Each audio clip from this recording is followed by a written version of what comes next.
Trump did it again. He canceled the strikes because a deal was imminent. This is your news roundup for this Thursday evening, and Trump decided to halt strikes because a deal was about to be signed and agreed upon by all of the Gulf countries to include Israel. And where have we heard this before? This is probably the 38th time Trump has done this, and he does this every time he sees the price for a barrel of oil start to go up. And in this case, it went above $90 a barrel, and so he decided to halt the strikes, and it lowered the price of a barrel of oil by at least $5 or so into the mid to high 80s. Now, the Trump administration never says that this is the reason. In fact, they state that they are dealing with high-level officials in the Iranian government and that anybody that dissents is simply not talking to their own leadership, thus alluding to the mosaic strategy of which nobody knows who is in charge, versus the logical reason, which is market manipulation. On top of that, in this most recent deal, you even had Israel's Netanyahu come out and say he wasn't aware of this deal, and another top-level official saying it just wasn't true. But that doesn't stop the markets from reacting to potentially good news. Other potentially good news is that the straits are actually open, and it depends on really who you talk to. If you want to listen to the IRGC and be pro-IRGC, then you're going to believe the straits are closed. If you want to believe CENTCOM in the United States, then you're going to believe that the straits are open. What else you should probably believe is the fact that hundreds of ships have been able to get out of the Strait of Hormuz with the assistance of the U.S. Navy and through the cover of darkness, because the IRGC is incapable of actually tracking ships and exacting any type of real tolls on them. Now, many have recently asked me why I don't talk about the shadow fleet, because apparently the IRGC is able to get their oil out that way, and I don't understand why they are bringing it up, because you have to consider prior to the blockade, there was 2 million barrels of oil through the shadow fleet getting out successfully, and that has been slowed to a trickle, just a drip. And so if they get out some either through permission through the U.S. or they are able to sneak it by, it amounts to very little. On top of that, if they maintain or gain any financial gain from this, the Treasury Department comes in on the back end and eventually seizes it. So the most this does is a positive input to the global supply, and that is it.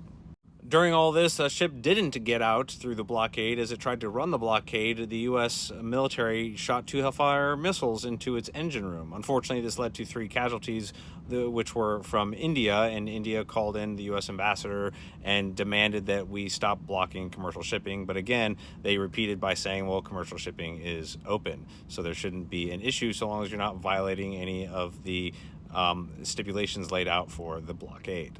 Moving on to Russia, Ukraine is practicing a concept from maneuver warfare called surfaces and gaps. They are avoiding Russia's surfaces or their hard points and going after their gaps.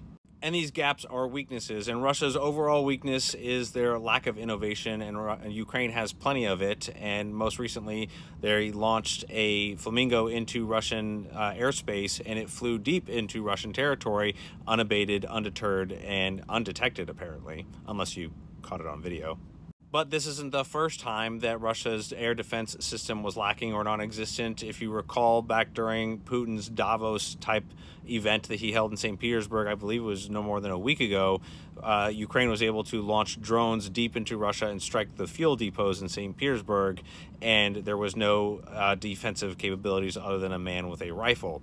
And so this has led to a lack of confidence throughout Russian society, to include their military, as many are wondering, could they even defend against the likes of NATO? Shifting over to the Taiwan Straits, China is starting to employ maritime police actions through their maritime police force and their Coast Guard by conducting police activities in and around Taiwan territory.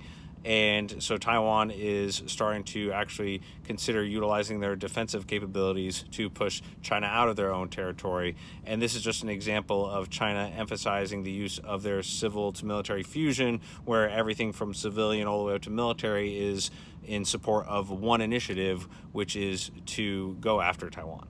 Now, it's been reported that China is just conducting practice maneuvers with their police forces, but practicing for what? Well, to blockade Taiwan, of course, because as I said, the blockade will involve every element of the Chinese society, to include their fishermen, who are able to form solid lines along the water to blockade incoming Japanese and U.S. forces, to include utilizing, as we see here, their police forces all in an effort to contain Taiwan if ever President Xi decides to do so. And you don't ever see them doing this practice completely all together with all the moving parts. Each part gets a time to practice, and eventually they will all come together in unison, and that's when they are feeling more confident in their ability to conduct this truly joint military to fusion effort. But have no fear, nothing is happening this year. And I'd argue that, honestly, nothing is going to happen ever. President Trump has shown China very clearly that there is no way that they would be successful at taking the Taiwan Straits. That's not going to stop China from practicing, though, because, honestly, they have nothing else to do. This has been their sole focus for so long. They wouldn't know what else to do with themselves. So they're going to continue practicing something that will never materialize, because Trump has shown China that they are ill-prepared to face off against the U.S. forces and their Pacific allies.